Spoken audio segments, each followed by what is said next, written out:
Welcome back to the show. Today, we are going to talk about what it takes to get into the real estate business for a career.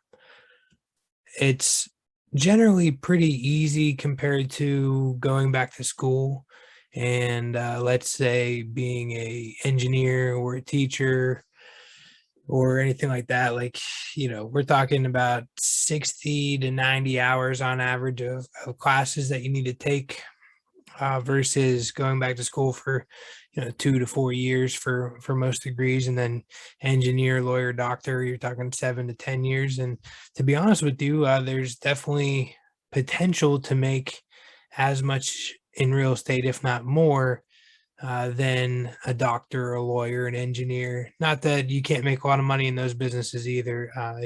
It's all about what you put into it and how successful you become. With that being said, let's go ahead and get into it. Actually, before we get into it, I always forget to mention, please like and subscribe if you're watching on YouTube.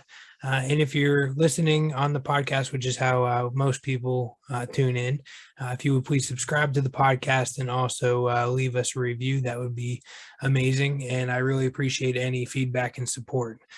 Getting started, again, let's talk about the actual requirements. In most states, you're going to be going to a class. It could be an in-person or online class, and it's going to be anywhere from 60 to 90 hours on average. But there are some states, the most I actually did a little research. The most I saw for a state for education requirements was Ohio, which was 120 hours of pre-licensing classes. So if you're looking into it, you're going to want to look for pre-licensing classes.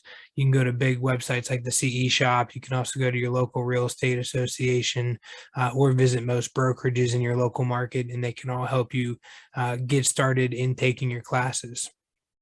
Now, some states, and we're going to talk about this a little bit more, let's say if you want to get into property management or commercial or some other realms of real estate, some states out there will actually make you get a certain type of license for that. In Pennsylvania, where I'm from, one license covers almost everything you're going to do, unless you're getting into like cemetery plot sales and some weird stuff. So you can definitely, in most states, you can definitely get away with just having the one license. But if you're specifically looking to get into property management or specifically looking to get into commercial, you may want to do a little research before you actually go and take your classes and take your test if you're not in Pennsylvania. If you are in Pennsylvania, it's pretty easy here. It's 75 hours of classes, and then you got to sit for the exam. And that's it. I mean, once you sit for your exam, you're going to have a state and a national exam to pass. It's usually about an hour, hour and a half long. And once you pass that, you can apply for your license and have your license back in usually a couple of weeks, depending on how busy. If it's during renewal time frame, it could be a little bit longer.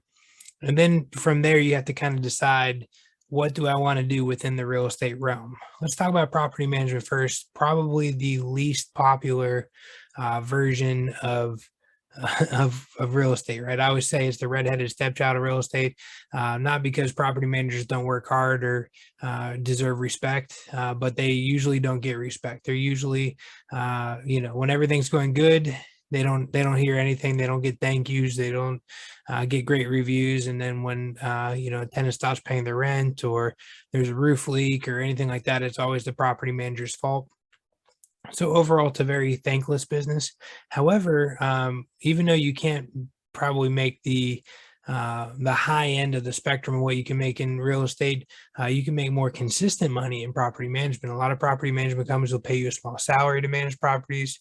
You could do some apartment leasing in the evenings on the weekends to make some additional income.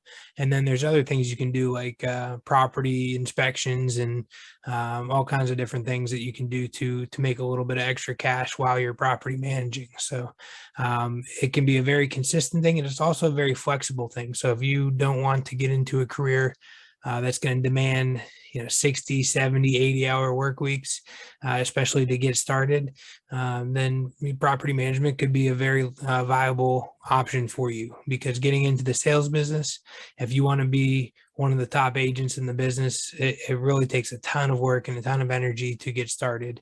So I highly recommend If you don't have that kind of a motor, then maybe you should look at property management. If you do have that kind of a motor and you are good with people and you have the skill set, you may want to look into getting into real estate sales. Traditional residential sales can be a way for you to, once you're off the ground, anyways, can be a way for you to make some really good money and have a nice, comfortable living. And but there's going to be sacrifice. Like I always say, we have workations, right? We go on vacation, but we're still working while we're gone because there's never a stop in the real estate business. I've closed deals on Thanksgiving. I've closed deals on Christmas. I've had vacations where lawsuits have popped up, and I've had vacations where I've had difficult clients that I had to deal with, and it just doesn't stop when you're in the real estate sales business, and really in any type of real estate or small business in general. On this channel going forward, we're going to be talking about a bunch of different business opportunities and stuff, and really any kind of small business or big business for that matter. The people running it are putting in the effort, and when you're in real estate, you have your own small business. A realistic expectation, if you really work hard and you're motivated, you're determined, and you're good at people skills and you're good at selling, I think in 3 to 5 years, you could easily make six figures in the real estate business. I shouldn't say easily. You can make six figures in 3 to 5 years as long as you work hard, you're motivated, you're dedicated, you're willing to pick up the phone and make cold calls. You're willing to do the extra things that the other agents, the lazy agents, don't want to do. I absolutely think you can make over six figures in just about any market out there. And there's some markets where, you'll be making way more than six figures inside of 5 years if you're successful, right? And that's the great thing about our business is it is a very lucrative business. I know multiple agents in my market that make over $1 million a year. It's just a very lucrative business, but it also is a very hard business to break into. So if you're expecting to come in and sell 40 homes your first year and make a couple $100,000, you have the wrong expectations. Does it happen occasionally? Yes, every once in a blue moon, we have a random agent that comes in that just really does amazing their first year and makes a really good living right from the jump. It's just very rare. So don't have that expectation going in, hope for the best, but plan for the worst, essentially, right? My first year in the business, I sold 2 houses. That was mostly due to me choosing the wrong real estate brokerage. I chose a brokerage that really didn't have a great training program. I chose a brokerage who didn't really give me great advice. My office manager was telling me some of the worst advice, and that's a whole nother show, but she was telling me some of the worst advice that you could ever be giving a brand new agent. So you really want to align yourself with somebody who's going to help you get off the ground. When you're getting into that real estate brokerage, you need to look at, what do their new agents do on average, right? And that's what you want to focus on when getting into the business. You want to align yourself with a brokerage that has a successful track record of getting agents off of the ground in a relatively short period of time, and a brokerage that gives out leads, and a brokerage that helps you make sales calls and teaches you how to do the nitty gritty of this business that'll make you a lot of money. Okay, so that's residential sales. Commercial sales is a whole nother beast, okay? And it's the most difficult in business to break into because even though there's a ton of competition in the residential business, there's less competition probably when it comes to number of agents on the commercial side, but there's also a lot less business to go around. However, the average sales price and average lease prices are significantly higher, and there's tons of extra commission that you can make on a commercial deal. For instance, how many $10 million properties are there in your market? There's not a whole lot of $10 million residential houses in my market, but there are a lot of commercial buildings that will sell for more than $10 million in my market. So those are the things that you have to think about. And, as you move forward. So just keep that in mind. However, like I said, it is going to be the most difficult to break in. And if you don't really have a business acumen for your background, I really don't recommend going straight into commercial. I would recommend going into the residential sector, learning that business. And then if you would build the skill set that you need for commercial, then you could eventually move over. And if you're in the commercial business and you have more experience than I do, feel free to chime in and, hit me up on social media or leave a comment on YouTube or anything like that, because I'd love some extra feedback. But from my experience, commercial is way harder to break into. The commission splits are way lower as well. So that's the other thing is that on the residential side, typically you're going to get more commission out of the more percentages of the commission than you will on the commercial side. But again, everything varies. So it just depends on what brokerage you go with, your skill set, your experience, all that good stuff. So there's plenty of options with getting in, but those are going to be the three main options: property management, residential sales, commercial sales.